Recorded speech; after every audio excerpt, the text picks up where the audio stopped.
बिस्मिल्लाहिर्रहमानिर्रहीम। अस्सलाम वालेकुम नाज़रीन, आप यूट्यूब चैनल देख रहे हैं। मैं इमरान खान हूँ। नाज़रीन, इनकलाब जो है गंडापुर साहब का वो पहुँच गया सरमायादारों की चौखट पर। गंडापुर साहब हमेशा निकलते बड़े ज़ोरदार तरीके से हैं।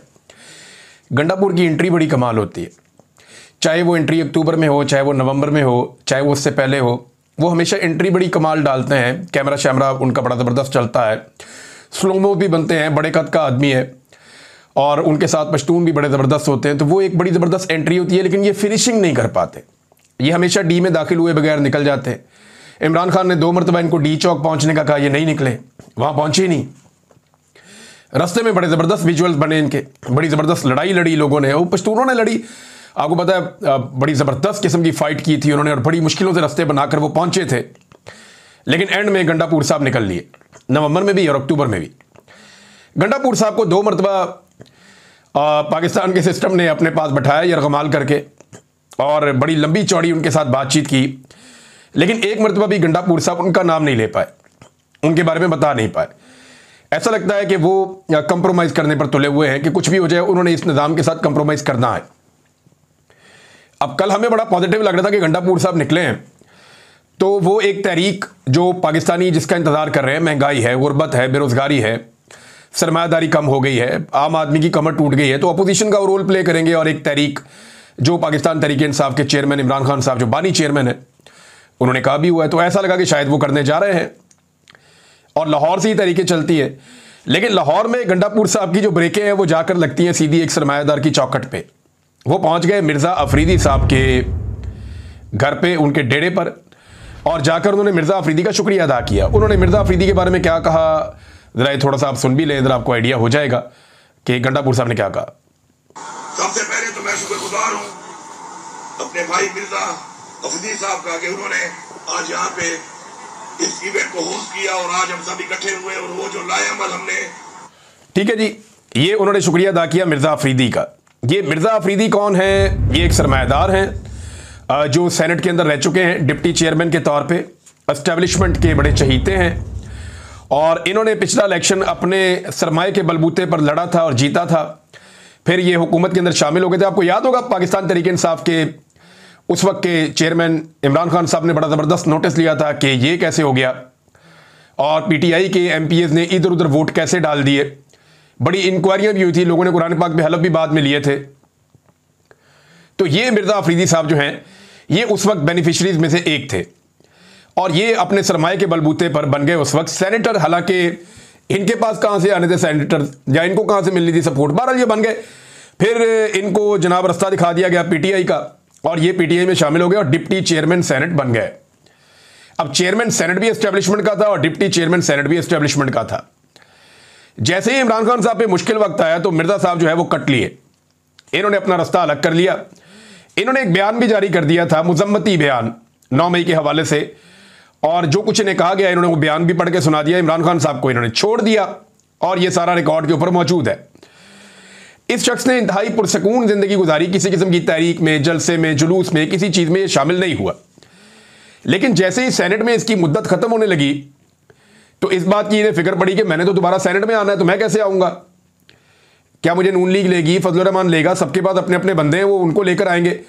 तो इन्हें लगा कि शायद पीटीआई एक ऐसी जगह है जहाँ पर दोबारा कोशिश की जा सकती है।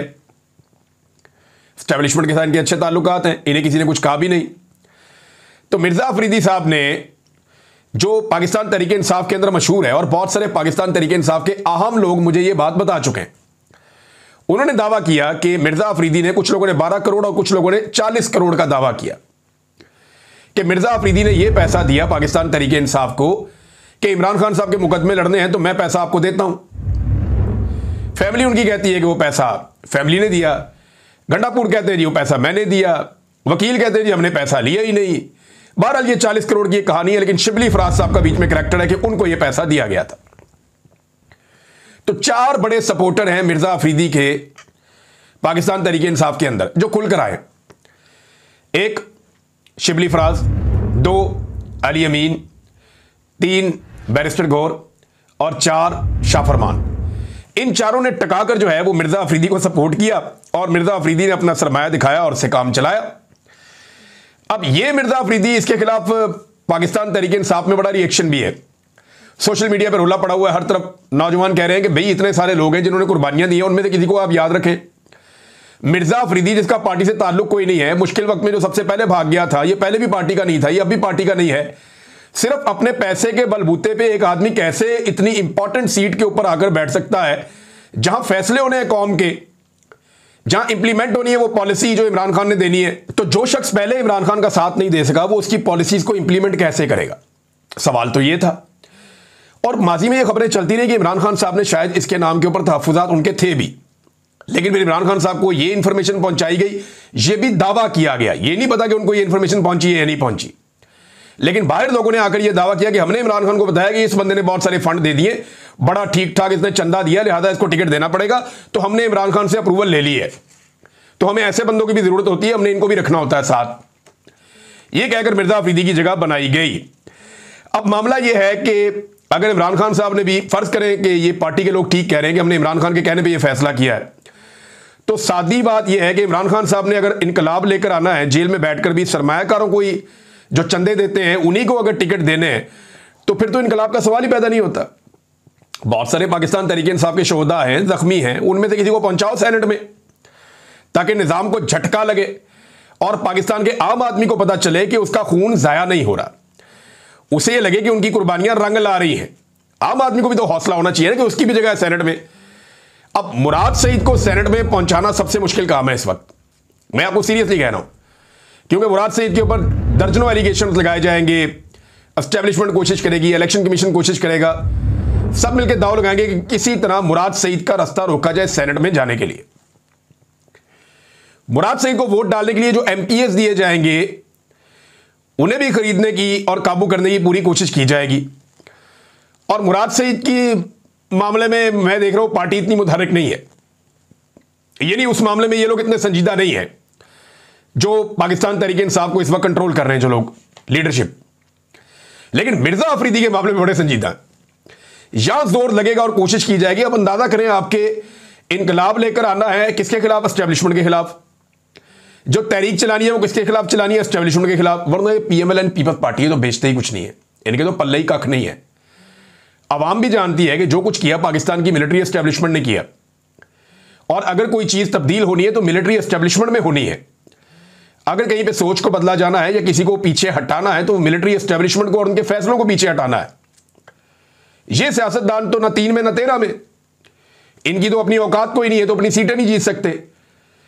तो एस्टेब्लिशमेंट के खिलाफ जो एक तहरीक चलानी है, उसकी जो मेन मीटिंग हो रही है लाहौर में आने के बाद, वो एक ऐसे शख्स के घर में हो रही है जो खुद एस्टेब्लिशमेंट का आदमी है, बहुत सारे लोग ये कहते हैं। और ये इस तरह भी साबित है कि उन्होंने पहले आती इमरान खान को छोड़ दिया, जैसे ही मुश्किल वक्त आया उन्होंने कहा ठीक है जी, इमरान खान कौन, मैं कौन। उन्होंने एक स्टेटमेंट दिया और वो निकल लिए बीच में से, और उसके बाद उन्होंने मुड़ के भी नहीं देखा। किसी जगह पे इमरान खान का दिफा करते हुए वो आपको नजर आए हो, किसी टॉक शो में, किसी जगह पे, किसी प्रोग्राम में, सेनेट के अंदर, सेनेट के बाहर, कहीं पे वो इमरान खान का दिफा भी नहीं कर पाए। और आज वो टिकट के सबसे बड़े हकदार ठहरे हैं, और ये लोग मिलजुल के उसको सेनेटर बनाने के चक्कर में, और इसी चक्कर में उसके डेरे पे पहुंच गए। भाई अगर आप लाहौर गए हैं तो लाहौर में 100 ऐसी जगह हैं जहां पे आप प्रोग्राम कर सकते थे। मुझे हैरत हो रही थी कि इनके रास्ते में इतनी बड़ी रुकावटें क्यों नहीं आई। आलिया हमजा, ये नाम आप सारे जानते हैं, ये खातून ने कितनी कुर्बानियां दी, ये जख्मी भी हुई, बीमार भी हुई, बुरी हालत के अंदर इन्होंने जेलें काटी हैं। और जिन लोगों ने सबसे ज्यादा मुश्किलात देखी है उनमें से एक आलिया हमजा साहिबा, इनकी फैमिली ने भी बहुत मुश्किलात देखी, लेकिन इसके बावजूद इस खातून ने एक स्टेटमेंट इमरान खान के खिलाफ या किसी के कहने के ऊपर कोई बयान रिकॉर्ड नहीं करवाया। अभी तक मुश्किलात बर्दाश्त कर रही है। ये जो सारे इकट्ठे हुए, इसमें आलिया हमजा को बुलाया नहीं गया, और बाद में एक भोंडी एक जो वजाहत दी गई उसमें यह कहा गया नहीं जी नहीं, वो तो पार्लियामेंटेरियंस का था सिर्फ ये प्रोग्राम। तो मिर्जा अफरीदी पार्लियामेंटेरियन है?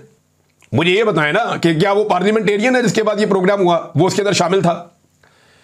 वहां पे दर्जनों ऐसे लोग थे, बहुत बड़ी तादाद में, बल्कि इससे भी ज्यादा, मैं कहूंगा 100 से ज्यादा ऐसे लोग थे जिनका किसी पार्लियामेंट के अंदर कोई रुकनियत नहीं है। जब वो सारे आ सकते हैं तो पंजाब के अंदर आप दाखिल हो रहे हैं और पंजाब की जो चीफ ऑर्गेनाइजर है उसको शामिल नहीं किया गया। इसके ऊपर भी तनकीद हो रही है। तो गंडापुर साहब जो है ना, वो निकलते बड़े तुमतराक के साथ हैं, लेकिन हमेशा पहुंचते किसी और जगह पे हैं, और जहां वो पहुंचते हैं उससे आगे खराबा ही होता है। बहरहाल आलिया हमजा साहिबा जो है वो काबिल कबूल नहीं है, लेकिन जो बड़े सरमायादार ताकतवर लोग जिनके पास पैसा है वो काबिल कबूल हैं। और खैबर पख्तूनख्वा में या खैबर पख्तूनख्वा की जानिब से सबसे ज़्यादा जिसको सेनेटर बनाए जाने पे इस वक्त जोर है वो मिर्ज़ा अफरीदी है, और एक लिस्ट भी गर्दिश कर रही है कि शायद इन्हीं को बनाया जाएगा और इनके लिए बड़ा माहौल बनाया जा रहा है। नाज़रीन, गंडापुर ने एक और स्टेटमेंट दे दिया, जैसे माजी में वो देते रहे हैं। गंडापुर ने सितंबर 2024 में कहा था कि 60 दिन के अंदर इमरान खान रिहा हो जाएंगे। फिर अक्टूबर और नवंबर आ गया, इमरान खान रिहा नहीं हुए, बल्कि पाकिस्तान तहरीक इंसाफ के लोग शहीद हो गए, बहुत सारे लोग लापता हो गए। ये अभी तक शहीदों की FIR भी नहीं करवा सके। लापता अफराद को ढूंढने के मामले में जुनैद अकबर साहब का अभी एक और ट्वीट मैंने आपको पिछले वीलॉग में पढ़ के सुनाया, उनका भी कुछ पता नहीं चला। तो ये तो नाकामी है जो पहले भी इन्होंने कहा था। अब गंडापुर ने एक और दावा कर दिया, दावा बहुत बड़ा है गंडापुर का। गंडापुर का दावा जो है ये डॉन अखबार में छपा है, मैं आपको एग्जैक्टली बता देता हूं। उन्होंने कहा कि इमरान खान की रिहाई के लिए 90 दिन की तारीख का उन्होंने अल्टीमेटम दे दिया, और यह भी कहा कि अगर इमरान खान की रिहाई नहीं होती तो फिर हम सियासत छोड़ देंगे। यह गंडापुर साहब का दावा है कि अगर 90 दिन में इमरान खान की रिहाई नहीं करवा सकते तो फिर हम सियासत छोड़ देंगे। क्या गंडापुर 90 दिन के बाद इस्तीफा दे देंगे? मैं आपको बताता हूं, 90 दिन के बाद अगर इमरान खान रिहा ना हुए, उम्मीद इनको यही होती है कि किसी वक्त एस्टेब्लिशमेंट इमरान खान को छोड़ देगी या कोई अनहोनी हो जाएगी, इमरान खान छूट के बाहर आ जाएंगे, इनको उम्मीदें यही होती हैं। लेकिन अगर इमरान खान 90 दिन बाद ना छूटे तो मैं आपको बताता हूं ये क्या कहेंगे, ये किसी और के खाते डाल देंगे। फलाना अगर ये ना करता तो इमरान खान छूट जाता, फलाना अगर निकल आता ना तो इमरान खान छूट जाता, ये वाली चीज अगर ना होती तो इमरान खान छूट जाता, अगर इमरान खान फलां जगह पे रुकने का मान लेता तो इमरान खान छूट जाता, अगर इमरान खान इस एहतजाज को डिले कर देता और ये कह देता कि हम इधर नहीं जा रहे तो इमरान खान छूट जाता, अगर सोशल मीडिया को पट्टा डाल दिया जाता तो इमरान खान छूट जाता, अगर फलानी चीज कर दी जाती, इमरान खान ये वाली शर्त मान लेता तो इमरान खान छूट जाता, अगर अलीमा खान की जुबान बंद रहती तो इमरान खान छूट जाता, अगर इमरान खान के बेटे ये ना करते तो इमरान खान छूट जाता, अगर PTI फलाने मुल्क में एहतजाज ना करती तो इमरान खान छूट जाता। तो ये कोई ना कोई बहाना 30 दिन के बाद, 90 दिन के बाद इनका आपको फिर मिल जाएगा। बेशुमार बहाने हैं जो बहाने लगाने के बाद ये 90 दिन भी ये गुजार लेंगे।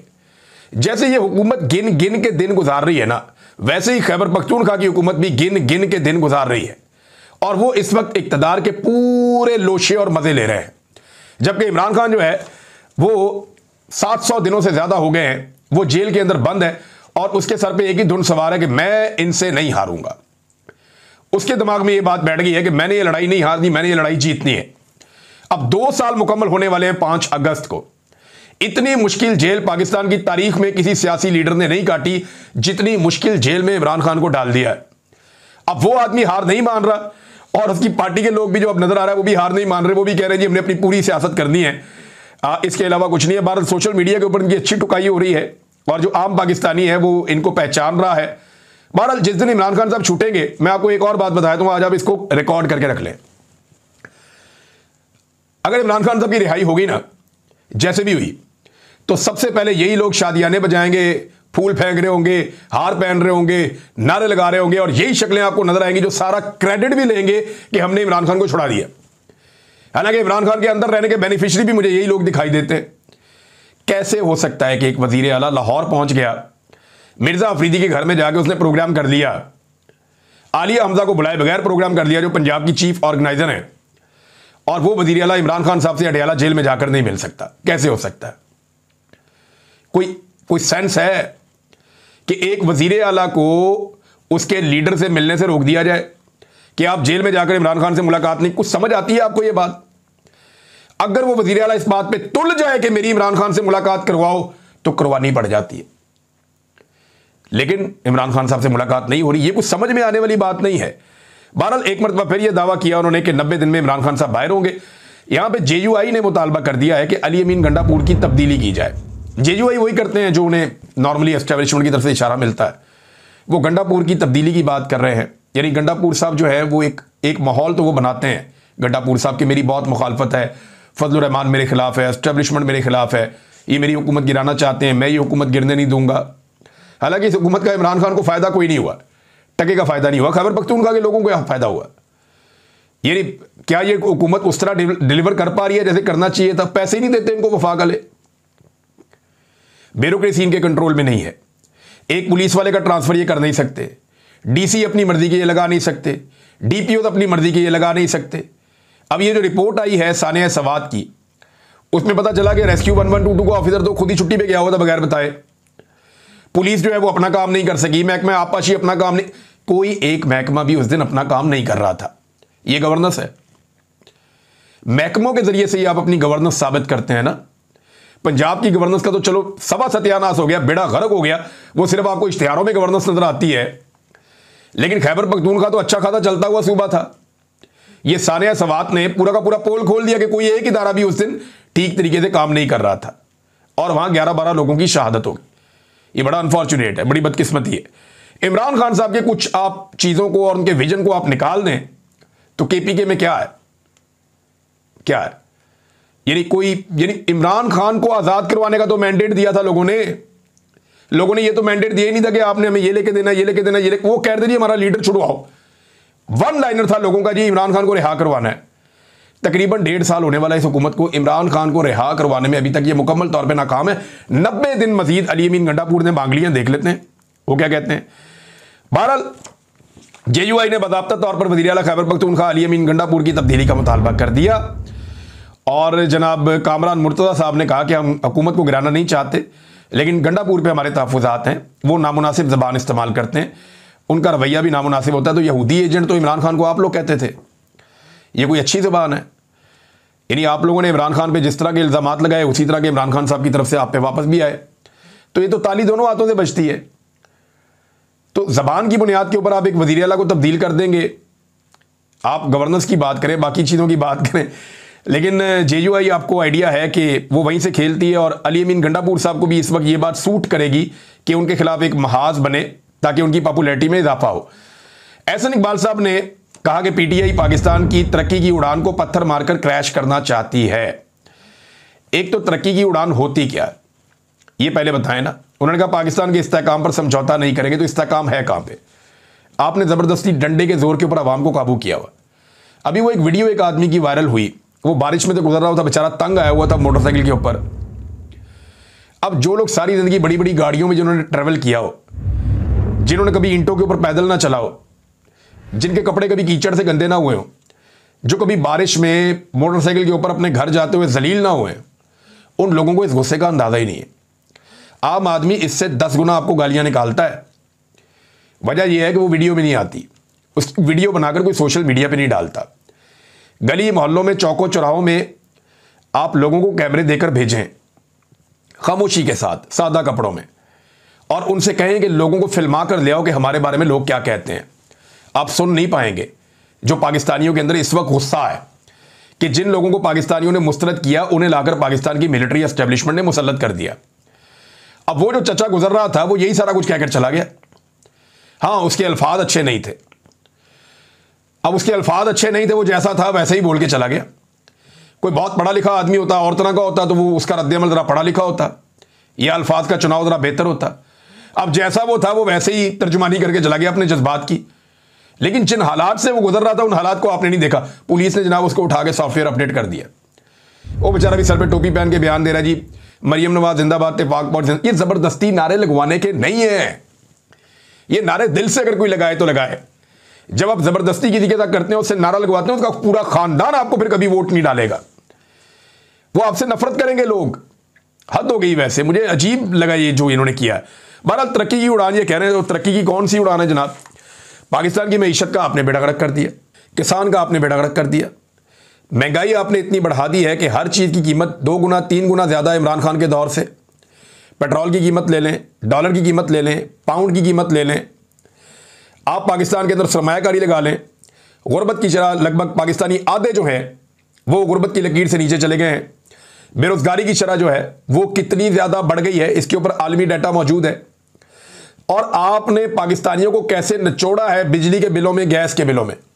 ये सारी चीज़ें अगर आप इकट्ठी करें तो बेड़े ही गर्क कर दिया आपने पाकिस्तानियों को। और ब्रेन ड्रेन, 30 लाख आदमी 3 साल में ये मुल्क छोड़कर चला गया। ये आपने इस मुल्क के साथ किया है। ये कौन सी तरक्की की उड़ान है?